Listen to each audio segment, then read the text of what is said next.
Hello YouTube, this is Total War Seraphim. I'm going to be bringing you a ZEAL Balance 3.0 tournament. This is going to be the second game between Cicero and Talon. In this one, Cicero is going to be playing as Parthian, and Talon is going to be playing as Sparta. Before we start to get to the game, I also want to take the time to make a special announcement.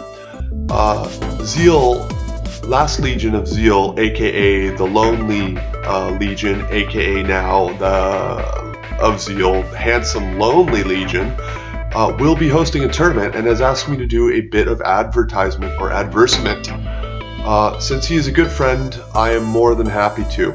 So the tourney will be starting on May 9th, 3:30 Eastern US time. It is hosted by Legion from the ZEAL clan, as I said, but you will need the ZEAL 3.0 Blade Balance mod in order to participate. I will make sure to include links to the sign-up page for the mod, as well as the tournament itself. Now, the sign-ups are listed in the Use It and Lose It tournament. Again, I will provide links, but I will also provide links on my Steam page, which is the Worldwide Tournament Focus page.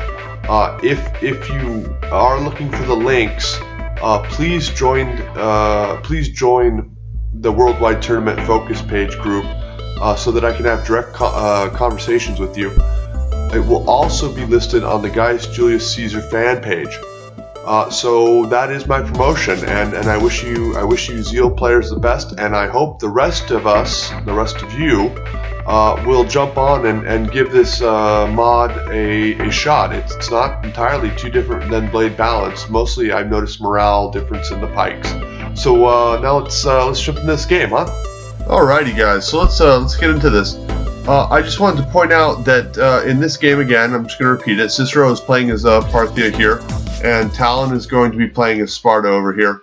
Now, in the ZEAL 3.0 Balance mod, Parthian has taken no buffs or debuffs, so they have essentially been unchanged from the Blade Balance 2.0 mod.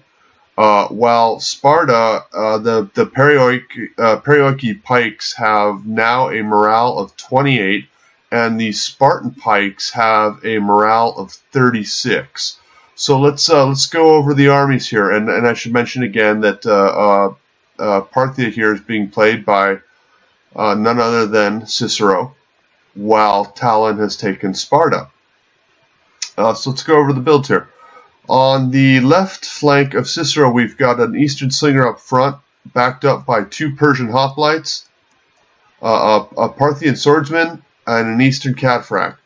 Down the center, we have a line of skirmishers. We have 1, 2, 3, 4 Parthian foot archers with a Persian hoplite meat shield in the front. They are backed up by 2 noble blood cav, 1 elite Persian archer, and a royal cataphract general. Out here on Cicero's left flank, we have an Eastern slinger, 2 more Persian hoplites, Parthian swordsman, and an Eastern cataphract. I want to say that Cicero seems to favor this structured build where there's a symmetry. He has a center core of troops, and then he has 2 flanks, which seem to mirror one another. In Game 1, if you go back and take a look, you'll see precisely what I'm talking about. So now we're going to take a look at Talon playing as Sparta. A few of the units are hidden here, so we'll just go over what we can see here. So in the back here, we've got some Gorgos skirmishers. I think we can go ahead and assume that there's either 4 or 5 of them here. On the right flank, we have a Perioiki spears, citizen cavalry, Spartan hoplite, 2 Spartan hoplites, 3 Spartan hoplites making up his right flank, and down his center we have 3 Spartan pikemen. Again, these pikemen consisting of the 150 men. He has them in spaghetti line formation, meaning that only one sarissa is pointed outward, and so we'll see if that formation contracts or does not. So anyways, let's get right to the game and see what happens, huh? I like this matchup because it's difficult in my mind. You kind of expect Parthia to bring a lot of strong cav, which Cicero has done. He's brought Eastern Cataphracts here. He's got some noble blood, more noble blood. He's got a Royal Cataphract General, as well as an Eastern Cataphract out here.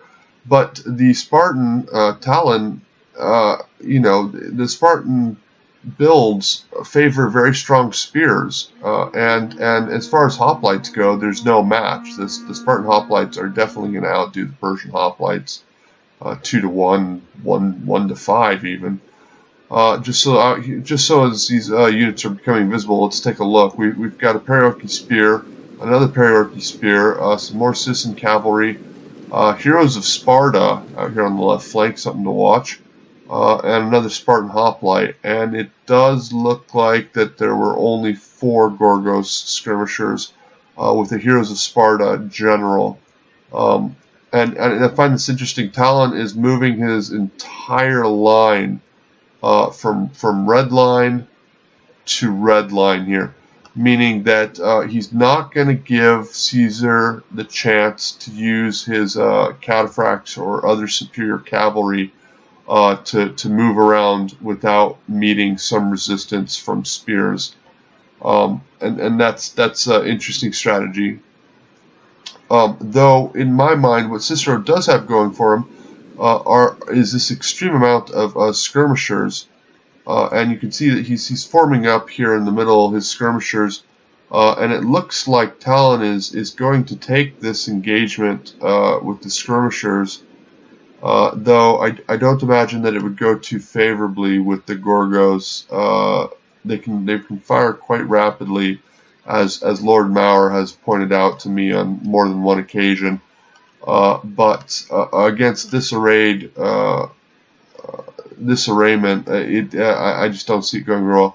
The other thing, though, is that with these foot archers, if Caesar expends all his ammunition on the Gorgos skirmishers, I just don't see him having enough ammo left over to deal with the pikemen, and that's the pikemen and the hoplites. And if those pikemen and hoplites aren't charged into oblivion by these Eastern Cataphracts, that's going to spell trouble. So here we have the first volleys landing. 9 men off the first cuff. Looks like dropping extraordinarily rapidly. But like I said, all this ammo being expended by Parthia is going to have repercussions, I think, in later game. And the pikes again here are content to move forward. The entire pike line seems content to move forward, even as the skirmishers as the Spartan skirmishers are slowly losing this battle. Already 2 are wavering and look like they're on the verge of leaving the fight for good. But Talon is now pushing his Spartan hoplites and his pikemen, and really Cicero, I don't think, has much of a response. He's kiting away to give his skirmishers more time, and I see that as a basically the only viable tactic at this point. I'm not an expert on this, but right here you can see he's going to take his Persian hoplites, Cicero's, into these Spartan hoplites, and I gotta imagine the Spartan hoplites are just gonna tank that out just over a matter of time. And this Persian hoplites looks like it's being held off as more of a holding force, while these Parthian swordsmen are going to be brought in here against the Spartan hoplites, and I still imagine that the Spartan hoplites probably would hold that out. Now Cicero has moved out an Eastern Cataphract to threaten. And Talon has matched him with the citizen cavalry, but he's also backed him up with these Periarchy spears, while he chooses to engage a Spartan hoplite with this Persian hoplite. And again, I assume that this left flank of Cicero is just going to go that way. So he's charging in with the citizen cavalry. He stops just short. Let's take a look just quickly again. He's engaging his hoplites and bringing his swords up to help with those engagements, but I just don't see that's going to go very well. It seems like he is moving these Periarchy spears up into range, perhaps in order to help. Oh, and here it comes.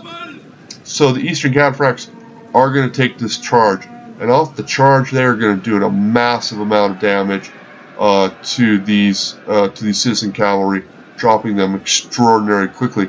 But Talon was ready for this, and he brings the Periarchy spears in here, and they are dying quite quickly too. But they are slowly whittling away the HP of the Eastern Cataphracts, and now the Cataphracts are starting to drop. And here another Periarchy spearman is being brought into this mix. So it looks like, in my opinion, Talon is going to overwhelmingly win that side of the battle. The Persian hoplites, as expected, are losing to the Spartan hoplites, and it seems that the Gorgos have regrouped here, while the skirmishers are again losing more and more ammo trying to take them out. That is probably going to be needed here before long. This noble blood cab gets interrupted by the heroes of Sparta, and the heroes of Sparta are going to do extremely well due to their bonus versus large against this noble blood cavalry. Out here, the Parthian swordsmen got rear charged by the citizen cav.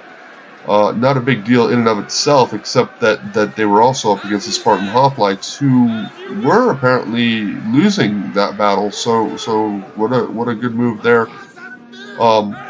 Looks like the Royal Cataphracts are forming up for a charge, and the noble blood cav are being pulled away. But the Spartan hoplites here are getting into them and causing some damage here. So it looks like Cicero is trying to split them up. It just doesn't seem to be much he can do with this cavalry. Though it does look like he has locked on to these Spartan pikemen, which have taken a morale hit. Oh, what a devastating hit! Take that! Oh, he lays them out bad. But I would expect. Well, they didn't take as many losses as I thought they would, especially from Royal Cataphract. The morale buff, I don't think alone would have been enough, but even from behind, the pikemen, it looks like the morale change has been enough to hold them. Quickly, they're being reinforced with the citizen cavalry in an attempt. It looks like a little bit of a botched charge in order to hold the Royal Cataphracts here, while the heroes of Sparta here wrap up this noble cav. Presumably the archers and the skirmishers are being chased off by Spartan pikemen and anything that they can be used. These Eastern Cataphracts are getting into the mix with the Periarchy spears, but again, in prolonged combat, the Cataphracts are going to get the worst of that unless they can cycle charge effectively. And it looks more and more like Caesar's just getting pushed farther and farther back against the map. He does still have his Royal Cataphract general left, but it is retreating from the citizen cavalry, and the citizen cavalry is able to keep up with it, and is causing damage to the Cataphracts, who are down to 14, with the heroes of Sparta not far behind. The slingers and the rest of the skirmishers look to be cracking here under pressure as the general starts to waver.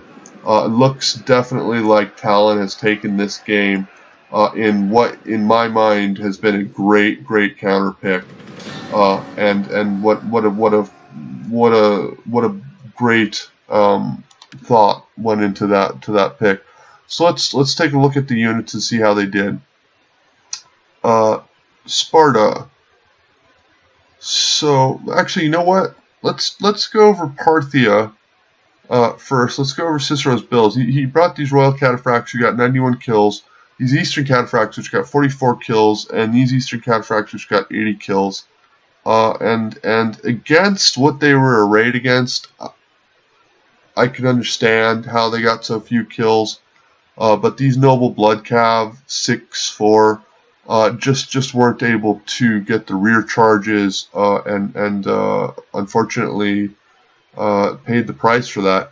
Eastern Slingers with 55 kills, 35 kills, all respectable. 30 kills, 103 kills for this Parthian archer, excuse me, and 27 kills for this one.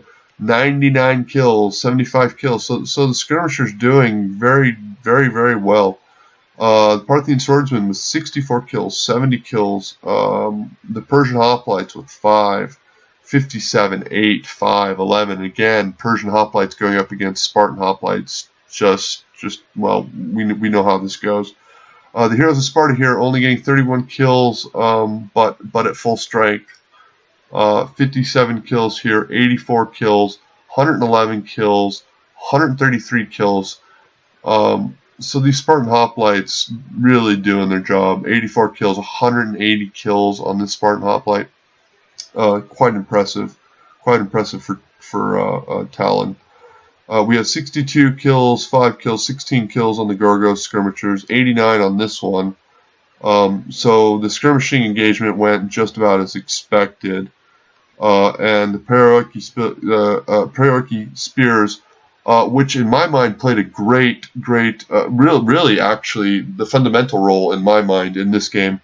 Had 33 kills, 25, 37, 48, but I think these all came against much higher value targets like the Noble Blood Cav and the Eastern Cataphracts. They provided support for only 2 Citizen Cav, and those 2 Citizen Cavs had 62 kills and 43 kills. When do we ever see Citizen Cav come off with this many kills?